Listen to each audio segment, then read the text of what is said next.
Hey guys, what's up? Welcome to season 2. Yay!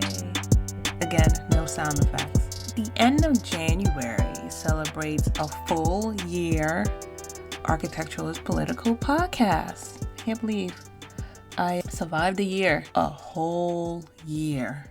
Wow. Thank you so much for listening. Thank you so much for whether you're finding me for the first time or you've been with me since day one. I want to thank you. Thank you so much for the love and support that you've bought me. I was thinking about what I was going to talk about today. Well, first, the episode. It's called Death by Architecture. And it's a podcast by Tennille. You will be introduced to her very shortly. It's an interesting topic. I so enjoyed talking to Tennille. This is the second time we talked, and it's like we've known each other forever. It amazes me how the connections are just instant, you know? Other times, not so much, but I appreciate it when it does happen, and it happens so smoothly and so well, and the conversation is just full of laughter. And I keep saying this, and I always say this, we can always talk for hours, but it's pretty short, so it's under an hour. I was keen to keep it under the hour this time, so I've decided for this year I will be recording every other week, or should I say put recordings out every other week, because that weekly schedule was challenging, and I'm glad that I did it, but I'm going to scale it back a little bit and do it every other week. I was thinking about doing something for Black History Month. I had some things lined up, and, well, I shouldn't say line up. I told people that I was doing something, including you, and no, I don't think I'm going to do it. There's so many other things going on, so many other people that do things. I think I'm just going to promote them. I'm going to step back and not be in that crowd this time. Or I could just celebrate Black History in April, May, June, July, August, September, October, November, December, or even this month I could have done it. So I'm going to leave February up to the other folks out there, and I'm gonna take a step back on it. I've decided to not do anything special for the podcast, but just do it in general like I've been doing it before. So in terms of getting back into the swing of things, in terms of where I grew up, I'm going to start investigating again. I actually got an interview lined up with someone to talk about the area. I'm going to keep this short and sweet. There's nothing else for me to say. Enjoy the conversation, and I'll talk to you guys soon. All right. Welcome, my fellow podcaster. How you doing?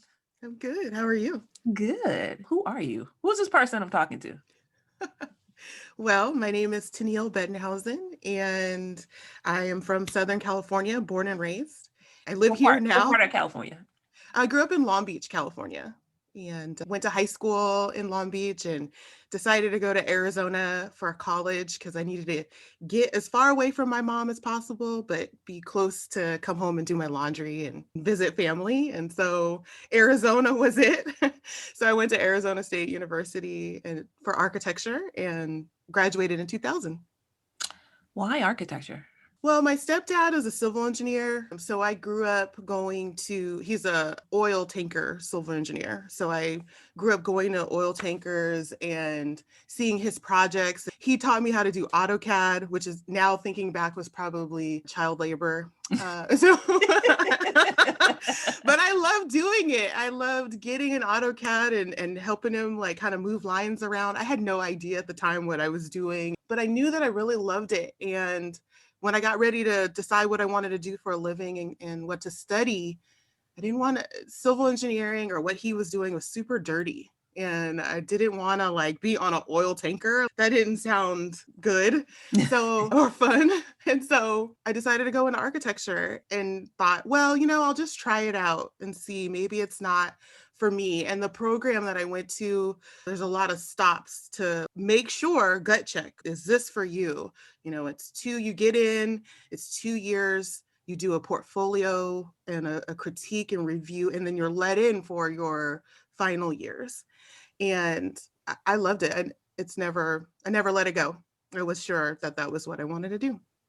Was there any programs or anything, or you just in high school you just check the box of architecture? I just checked the box. I thought, this sounds good. And like I said, if it's not for me, then I'll find something else. It's like a cat, that falls and lands on their feet. I'll figure it out. But because of him, I got to see just how neat it is to go from paper to fruition. Like get to see it play out on a piece of paper or a black screen, as AutoCAD was back in the day. Just this, what I remember of it, it's this green, black and green screen of lines, and to see it come to fruition, I've always loved that. You said Long Beach. I keep that line keeps popping up in my head. Oh my gosh, it's kind of hard growing up in the LBC. Yes. Yeah. From the Snoop Dogg. Yeah. Yeah. Double G. Yeah, that guy. Was it like that? No, I love Long Beach. Super diverse. I loved taking a walk in my neighborhood and seeing people of different backgrounds and from everywhere. I thought that was just the neatest thing. Right now we live in Orange County and it's very much so not like that, And so I remember I have a fond memory of it being just so culturally diverse and everybody getting along. And I had so many friends with different cultural backgrounds. I thought it was just really, really neat upbringing. And Snoop Dogg did go to high school I didn't go to his high school, but he did go to high school close to me. That whole phenomenon back in the day, how was, like, yeah, he's repping my area. Was it like that? I don't think so. And back then it wasn't like a big deal. Everybody knew. So Snoop Dogg's from Long Beach. He wasn't even that big a deal when I was in high school. It wasn't until later that I was like, oh, I knew that guy. Oh, my friend went to prom with that guy. Like he was just, yeah, it was like not a big deal. Casually, yeah. Yeah, whatever. Now he's like this huge thing, but yeah. How about with the whole NWA and all that stuff? Was that? I think that was, I was younger during that time, but I mean, without it, I don't think the culture of music or that landscape of music would exist. What is existent today wouldn't have existed without NWA, Eazy-E, all that. It's such a rich background to music. And, obviously my grandmother was like, don't listen to that, like gangster rap, It's so weird even saying that word. Gangsta rap, right? Yeah. So she hated it, clutch your pearls, like, oh my gosh. But, I know so many people from the neighborhood that listened and wanted to be like them. Not the gangster part, not what most people know about that era, but laying down your own beats, putting your stamp on it. I guess maybe in the same way that, designers look at their designs, like this was something that I created. And so many of my friends, were doing that, laying their own beat, making their own mixtapes and selling them or whatever, like giving them to people. There was a record store in my neighborhood and they would go there. They had a studio in the back and they would let kids in the neighborhood lay tracks and learn how to do that stuff. And I thought that was just so neat. Obviously, I didn't get to go over there because my grandmother was like, no, but it was a neat thing for the neighborhood. And I believe the record store is still open. Oh, and they still do that. Mm-hmm. That's good. Yeah. That's really rare now. Yeah. I was like, record store, like that. I mean, back then that was normal, but today you could just get your music from, Amazon. Apple. You're right. So easy. Hard copy. Okay, you graduated from architecture school. You started working, and how was that like? Well, I made it through architecture school, barely. And so I finished architecture school and I started to apply to jobs in Arizona and could not find a job. I mean, I sent out my resume left and right. Like I was any job in any firm. And I got a call from a guy and I was like, oh, I got an interview. Like, yes, this is it. Like somebody's going to interview me. And he's like, no. I don't want to interview you. And I'm like, oh, okay. He's like, but I'm going to give you a piece of advice. You don't know AutoCAD. You don't know it. Like I said, I used it with my dad or my stepdad previously when I was growing up. But when I was in school, my program was very much so hand drawings. And he's like, you're worth $1 an hour to me. So go back to school and learn AutoCAD. And I think you'll get a better response from your resume.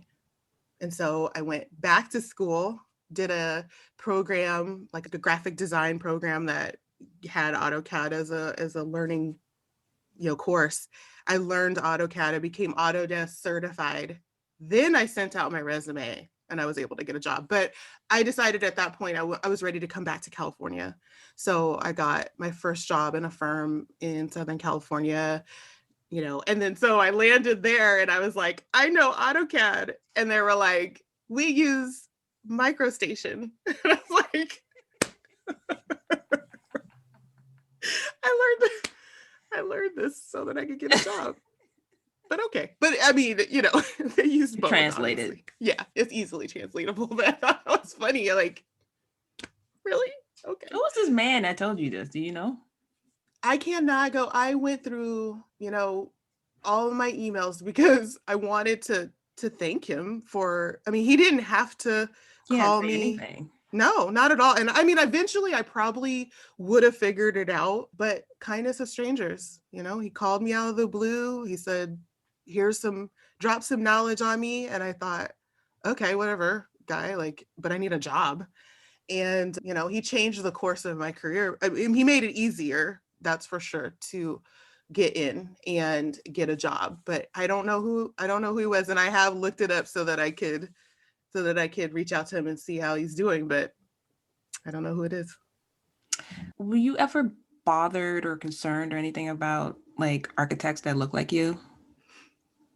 Yeah, on two levels. Women in my program, I was one of 3 in my class. And then African American, not very many in my program at all, maybe 1 of 5. So that was concerning because I thought, no one looks like me. Is this for me? And so it was a struggle, but I was like, I'm committed to this. I'm a very type A personality. And so I was like, it's going to happen. So thank goodness. I just kept going. I'm like, I'm going to make it work. How many jobs did you have in architecture? I graduated in 2000. And I worked from 2000 to 2015, 2000 to 2013 when I had my daughters. So I was at 4 firms in that time period from 2000 to 2013. How did you start podcasting? How did that happen for you? I've always been fascinated with podcasts or spoken word audio, I guess you could say. So like NPR, like the Wait, Don't Tell Me or Car Talk or all of those shows. I've always been fascinated with it. I think I liked podcasts before they were like a thing. I've always listened and I'm intrigued with the idea of storytelling. I love listening to people tell a story, or you get to know someone by like hearing their story. And I look back to like everything I know about how my family came here from Africa. I learned at the feet of my grandmother, right? So somebody told her the story and then she told the story. And there's just such a rich tool to use to continue the story. I think so it's so easy now because we have so much information right at our fingertips. But what about, just keeping it simple and hearing a story, something about it makes people happy, it boosts serotonin, it makes you smile. And so I think that's why I've always been intrigued about getting into podcasting and telling the stories that need to be continually told, not let it be just a Google search. And, I think it kind of reminds me of back in the day when there was no TV. And people would sit around the radio and just listen. I feel that now, whether I'm in my car or even in my house cleaning. Like I would put something on, or maybe at night, I don't want to read. I just want to sit back and just, there are podcasts for everything. It's amazing. Like there's this one called T's and Z's. And what they do is read the terms and conditions of anything, of Facebook, of Twitter, of Airbnb. He would read the terms and conditions. And I was like, oh, let me try this. And it backfires for me because I end up listening and I'm up. And he has this really like monotone way of talking. And I'm like, oh, okay. And then I'll just get bored. I'll get more bored and then not follow. It doesn't work for me, but I still have it though. I'm going to look that up. Yeah. T's and Z's. T's and Z's. But it's just stuff like that I just love the variety of it, you know? They said, I was reading a report, Edison and NPR did a report that spoken word listening has gone up 30% over the last 6 years. And that's like people that are listening to the radio or music, but most people are listening to spoken word. They're listening to podcasts. They're listening to shows on NPR. And in 2020, it went up 8%. Oh. So people are listening. It's a space that it's a neat space. Like you said, you can learn about almost there's a podcast about everything. Mm-hmm. Mm-hmm. I love it. Yeah. And you have a specialty too. So you're focusing on true crimes. Have you always been interested in CSI, NCIS, like that type of Law and Order, all of that? I love true crime. I think my husband's like, should I worry? Like, why are you always listening to? I'm the person that can go to bed listening to a true crime podcast and fall asleep. Like, it's like, it could be anything, a gory story. And I'm like, okay, good night, everybody. I know it's weird, but I love hearing the stories. I mean, some people might shy away from that, but like I said, there's some names of people that bad things have happened to them, but we need to remember them. And that's, those stories are their stories. And so I like to hear, what drives me crazy are the unsolved mysteries. Like, I don't like listening to that because I want to hear it. That architect in me, that project manager in me wants it to come to fruition. Like, I need to know what happened. I hate unsolved. When it's unsolved, I'm like, oh. But I do. So we're still out there, Yeah, I'm like, oh gosh. In my neighborhood. It's my neighborhood. Where is he? He looks like him. Oh my gosh. Yeah, but my mom and I would watch, 2020 and Dateline. And so it's been a love of mine for a long time. So your podcast is named Death by Architecture. I remember when you first told me about this, I was like, how many episodes can you produce with this? Like how, and then you started listing all these things to me and I was like, oh yeah, that's a whole season right there. Mm-hmm. Yeah. You'd be surprised. When I thought about doing a podcast about the industry, I still work in AEC. I work on the marketing and business development side. I'm not designing anymore. So I had originally thought maybe I'll do a podcast about, architecture or, people in architecture, women in architecture. And there's such great podcasts out there today in this space. Like, I listen to this podcast. There's Practice of Architecture is a good one. And so I'm like, there's already good, podcasts in this space. Like, do we need another voice? Which sure, there's room for everybody. But I thought, what do I love? And so I talked to a girlfriend who has a podcast on AEC, and she said, make sure you could talk about it. Like, make sure there's enough to talk about. She's like, she sells stone, and she's like, I could talk about stone all day, every day, but are people going to want to listen to me talk about stone? So make sure that it's interesting.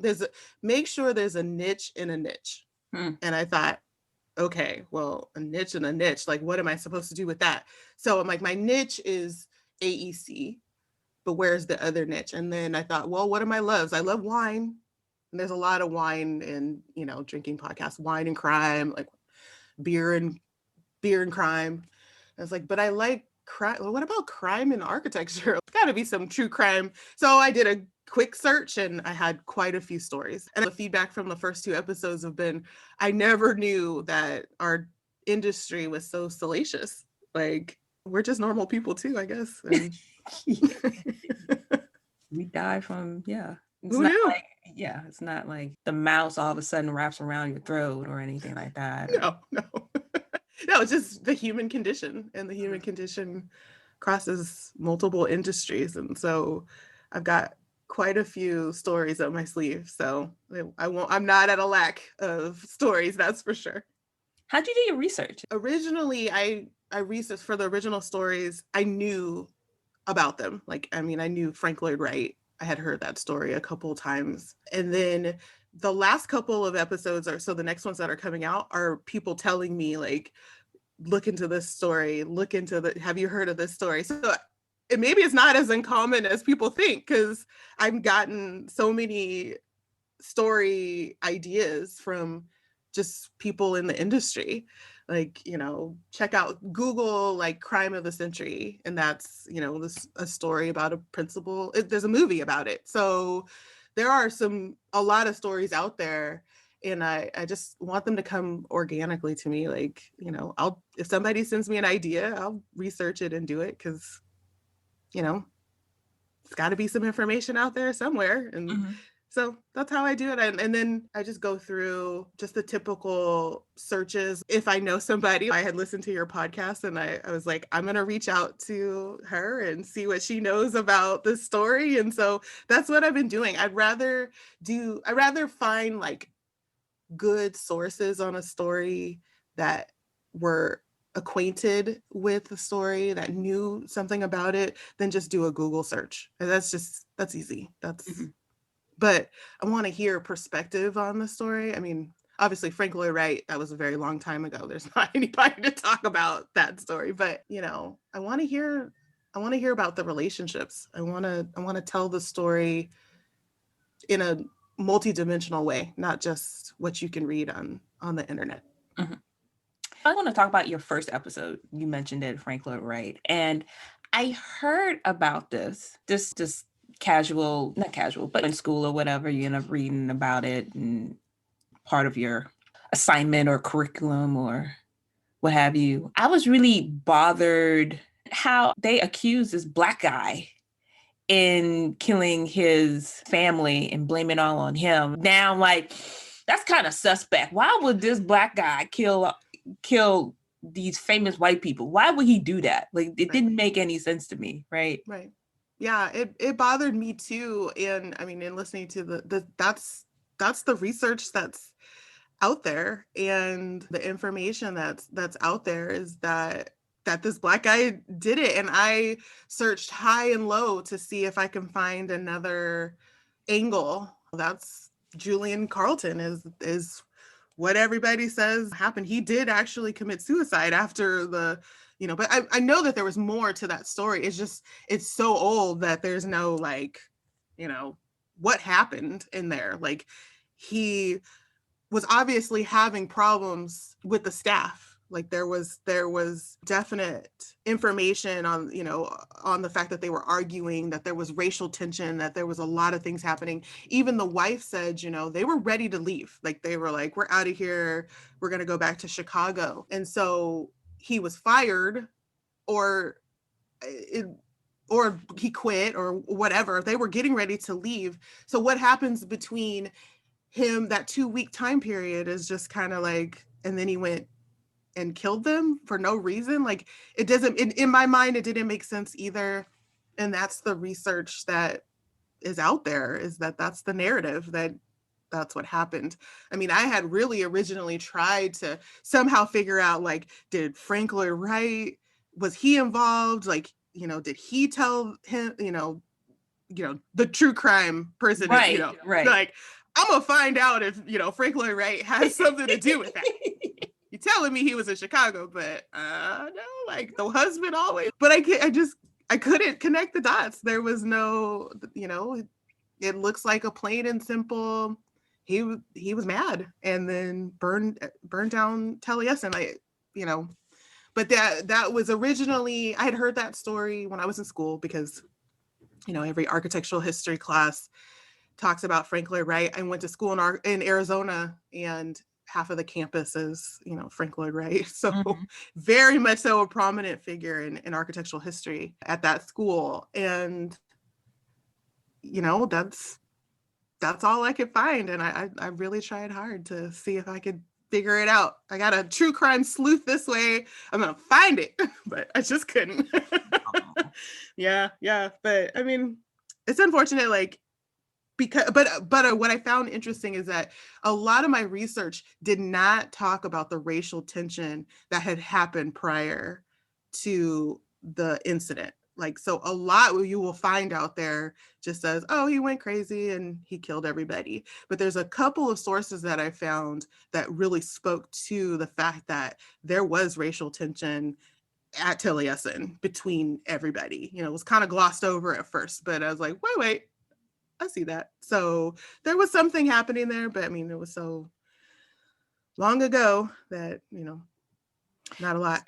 And that's what I found too in doing my own personal research with where I grew up. And I recently came across an article of the architect that did the housing project that I lived in. And she had some views that today would be extremely challenging, to say the least. And when I was reading it, I was like, oh, I see. I don't know if we would be friends or Mm. not. And it's kind of like and I had another podcast interview prior to yours, and one of the things that this person had said was, we design in the time, right? So whatever political situation has been going on, this is a mark of what's been going on. And do you fault that mindset? Do you get upset with that?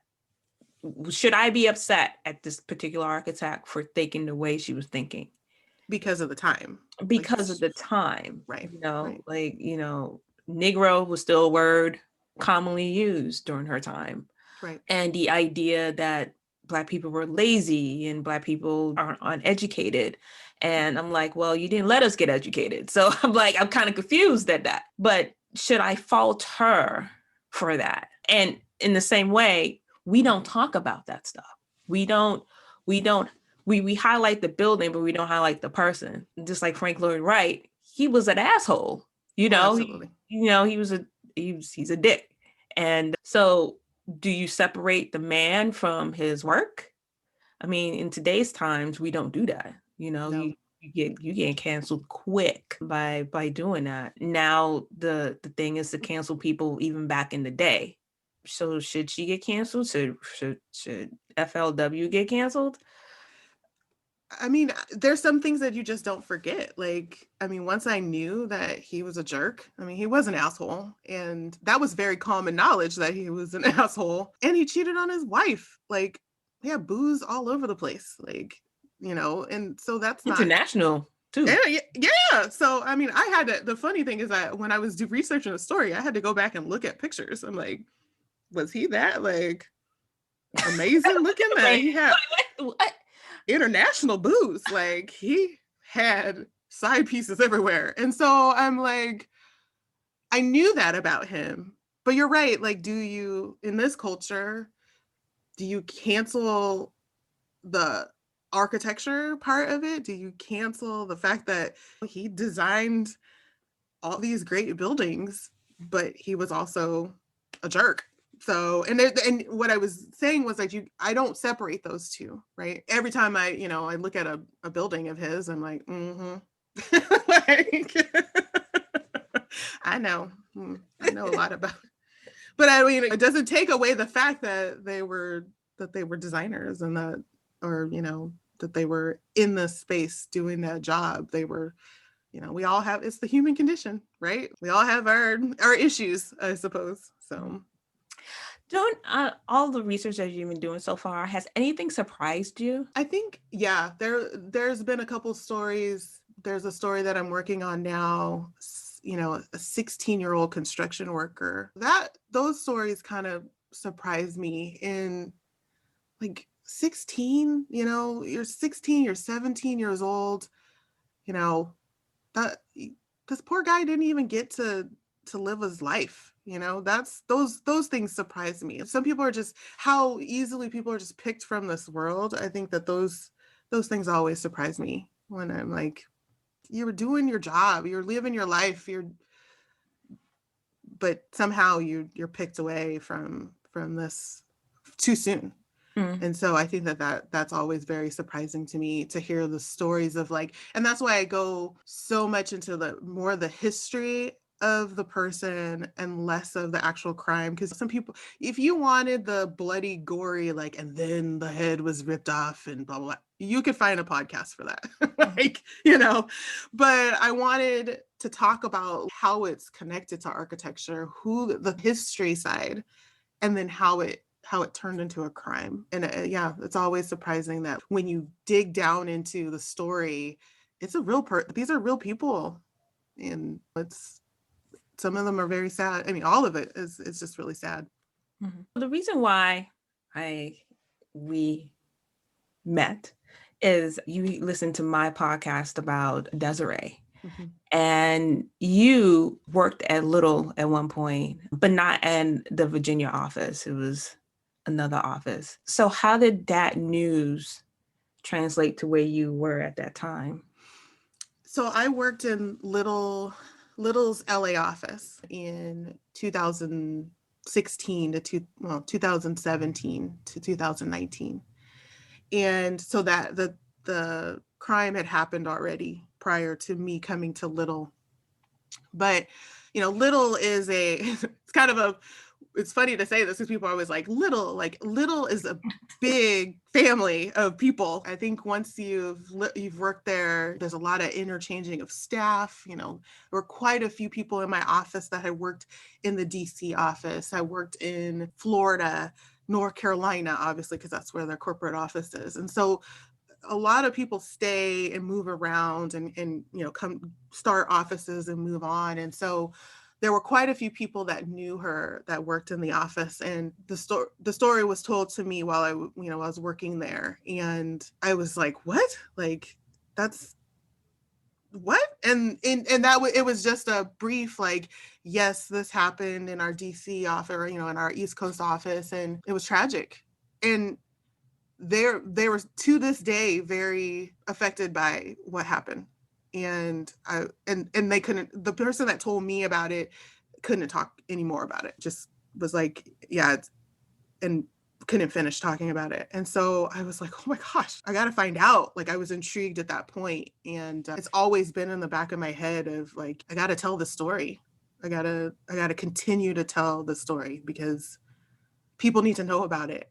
Just as half the people that listen to my podcast had no idea about Frank Lloyd Wright and what his connection to this, like, lots of people just don't know this story. And so we have a duty to keep it going and to keep her memory alive. Mm-hmm. Mm-hmm. It was kind of disturbing at the time when the news hit mainstream media, and a couple of, like, I don't want to call it ratchet, but a couple of blogs had picked it up, and the comments alone was very disturbing, to say the least. And I end up, you end up yelling at your screen because the information was incorrect, or the way they portrayed her was not who she was, but it was just a story of, like, architect. It was a catch clickbait type thing. And right. So I'm glad that you are telling the story the way that it, in a respectable manner, and get that type of information out there, and not have, let's start erasing the crap that's already been posted. So yeah. I mean, I have a duty to, like I said, I worked at Little for some time, and I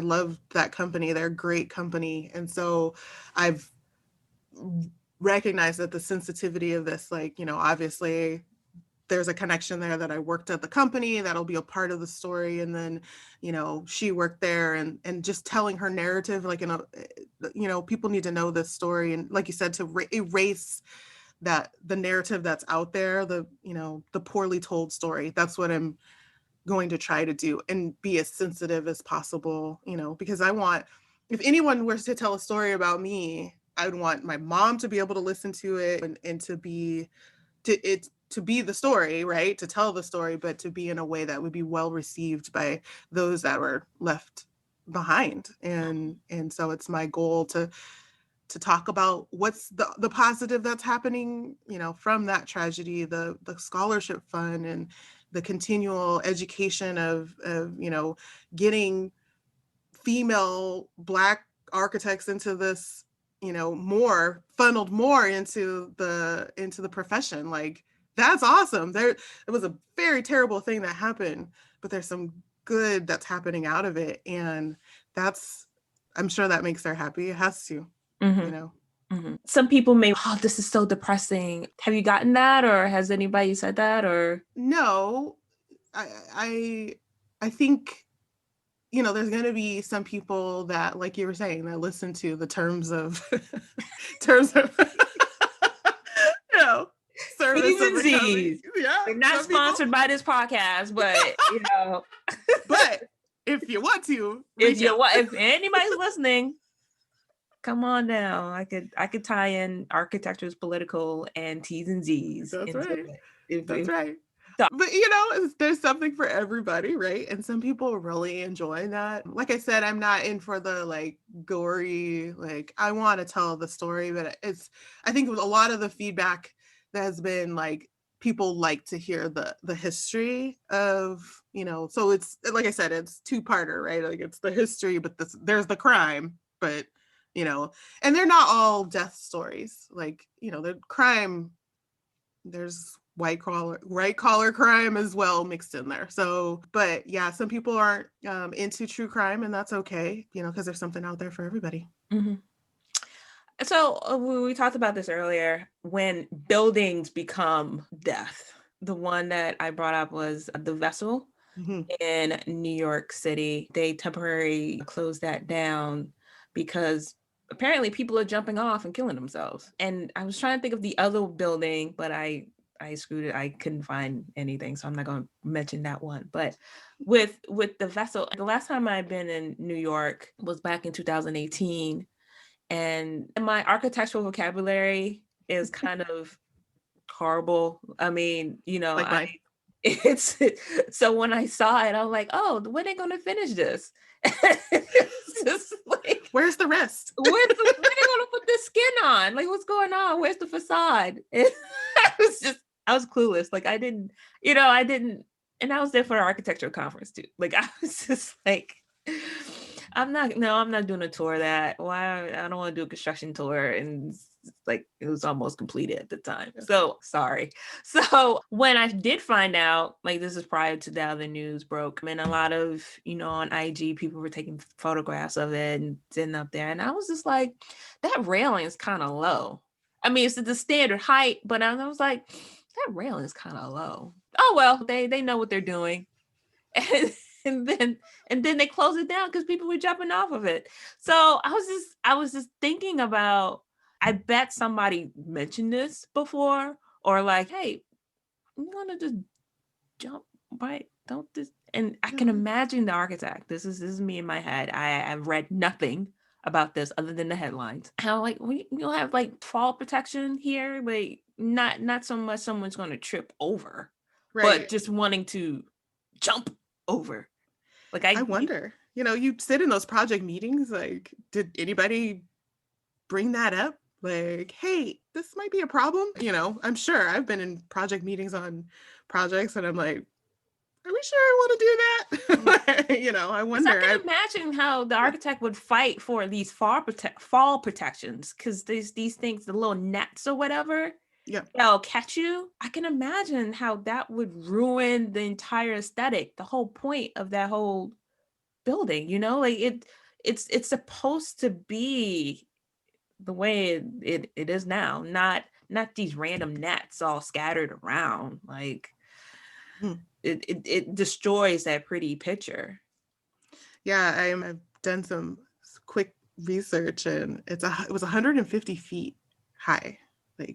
I mean, that's pretty high, and that's a net breaker for sure.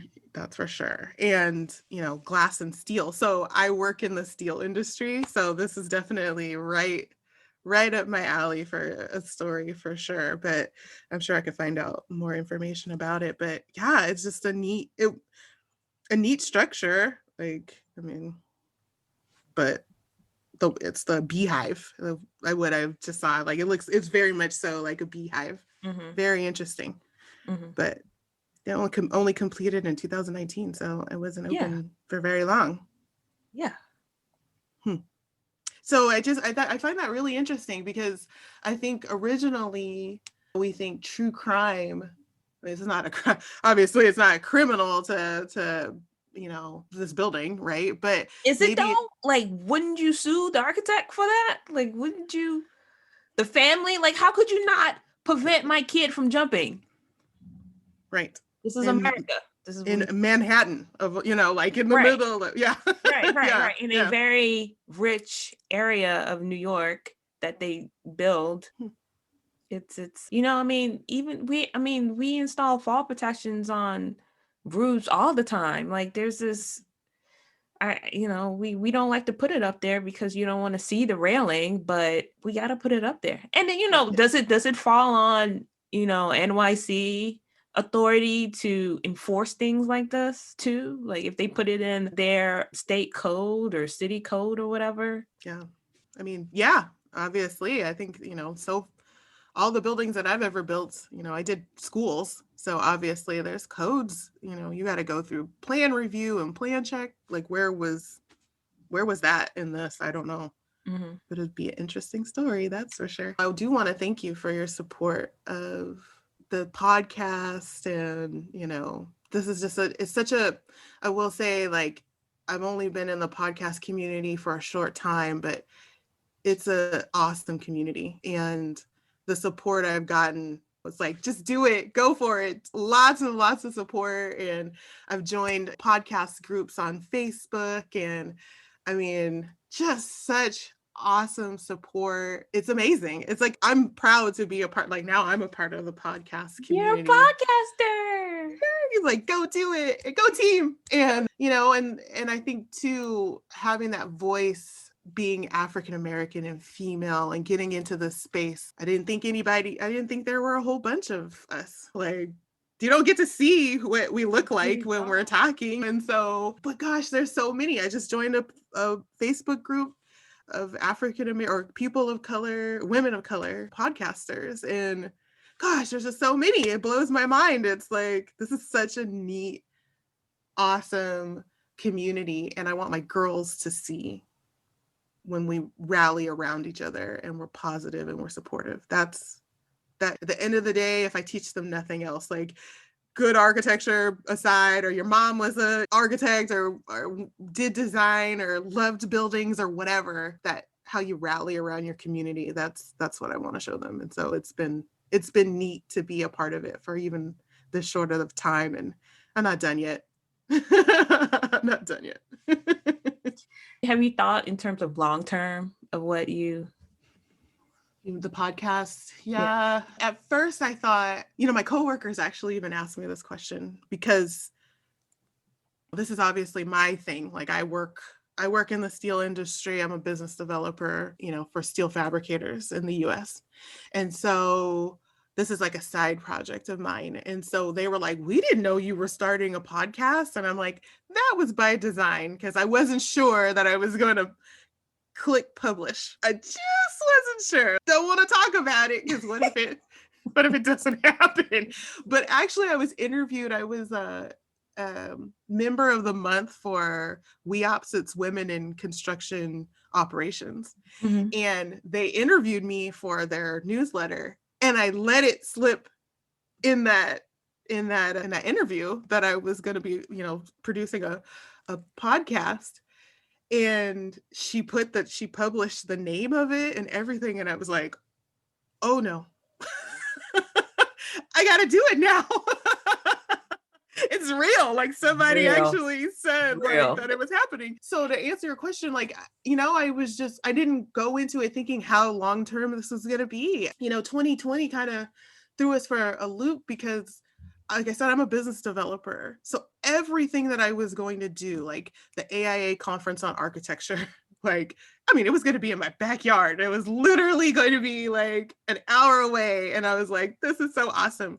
But we go to those conferences, we get like the contacts that we need. We get to go to lunch with them and do all this, all the sausage is made at these conferences. And so 2020 really threw me for a loop because none of it happened. And so I'm thinking, well, how do I connect with, so my key decision makers are architects, engineers, the people that come to the table at the very beginning of a project to talk about the building framing system. Those are the people that I need to talk to and connect with. How am I getting to do that? They're at home, they're doing homeschool with their kids. They're busy and their work lives are like all upside down.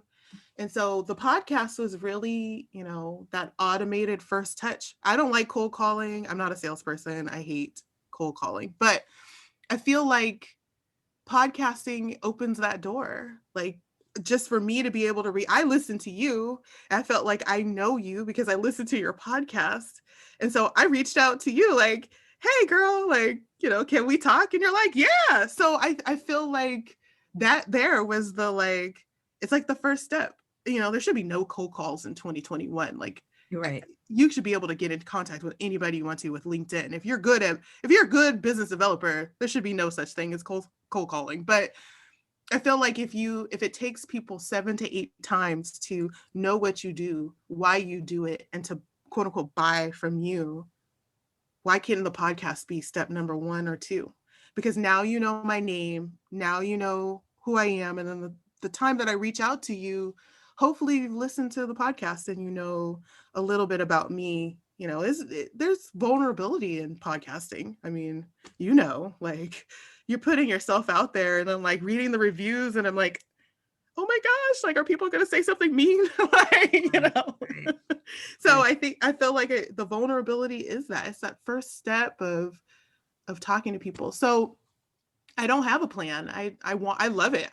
So far I've published the 2, and my frequency is every other week because, I have a full-time job. I have 2 kids and they're in school and married. So I'm like, spinning the plates.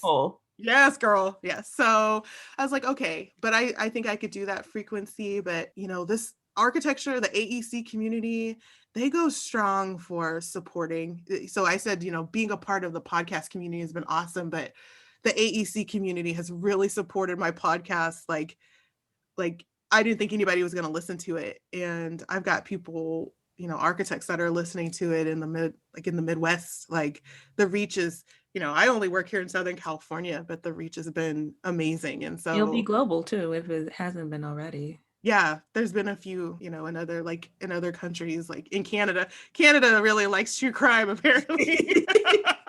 They do. Like, it's like Canada and the US. And so as I, go down this road, it's kind of neat to just me to be so maybe naive about it, right? And like, this is just like a fun thing, and this is just how I connect with my AEC community. But I see it could be, long term for sure. I'm going to keep going until it doesn't feel good anymore. Mm-hmm. And so that could be next week. No, I'm just kidding. I could keep going. I was like, well, I'll do seasons, and I don't know. Maybe it'll be multiple. Like, I don't know. It's very organic right now, and that's okay for me right now. So where? Oh my gosh. Where can people find you? You can find me on Instagram at Death by Architecture Pod. And I have a website. It's www.deathbyarchitecturepod.com. And I just started a TikTok. So I know. I was like, to do a TikTok dance and about murder? I don't know. But I don't know.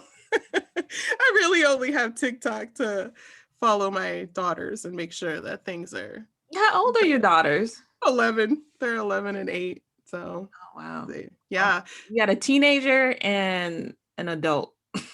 Right? And that's super fun. But I'm on TikTok at Death by Arc podcast. So I don't know I feel like I'm too old for TikTok, but we'll see.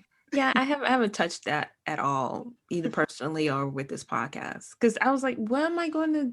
I don't show my face, right? I don't do Yeah. that. I've been thinking about it, but A lot of podcasters are using it. Yeah, I don't show my face either. I'm trying to come up with a way to, like, maybe it's like a commercial, right? Like Mhm. coming up on, and maybe to just do pictures. I don't know, but I've seen some podcasters in this space and it's been great for their listenership. So Hmm. I'm gonna try it. I'm always down to try something once. You should try Clubhouse. Clubhouse is fun too. Oh yeah, I've been waiting for like an invitation or something. Like, Girl, I'll invite you. thank you, thank You you, have an iPhone, right? Mhm. Yeah. I'll invite you. thank you. I was like, I'm waiting for an invitation. After this call, I'll turn on my phone is on airplane mode right now, but after this, yeah, girl. Thank I haven't. Thing about Clubhouse though is you will be on there for days if you let it, because it's so. I mean, the information has been priceless for me, Hmm. and is or entertaining too. They have spoken word on there, so a lot of Black and brown folks go on and they just be spitting some knowledge. Nice. There's like, and I also do a lot of the real estate stuff too, and just listening in on what they're talking about. Only now architects have been hopping on there. I've been missing them because of their times, but there was even me, I was thinking about hosting something, but again, that you say an hour, 4 hours later, you're still talking. And I don't have that kind of time to do that. And I need like 5 people on there so I can just hop off and let it keep going. Yeah. But I just haven't had the energy to organize that. And then what I'm gonna talk about, what I'm gonna do, we could just let it flow, I guess. Yeah. Yeah. I mean, you could talk about anything. That would be awesome. That's true. It'll be 2 people talking, me and you, blah blah. See, blah. down the rabbit hole. We're like, and it's day 3. It's still Yeah, Tennille exactly. and Melissa. Your kids are crying, Mom, I'm hungry. I'm hungry. I'll be there in a minute. Me and Melissa, we still talking. Some chips. Don't matter. There you go. Talk to your father. We still talking.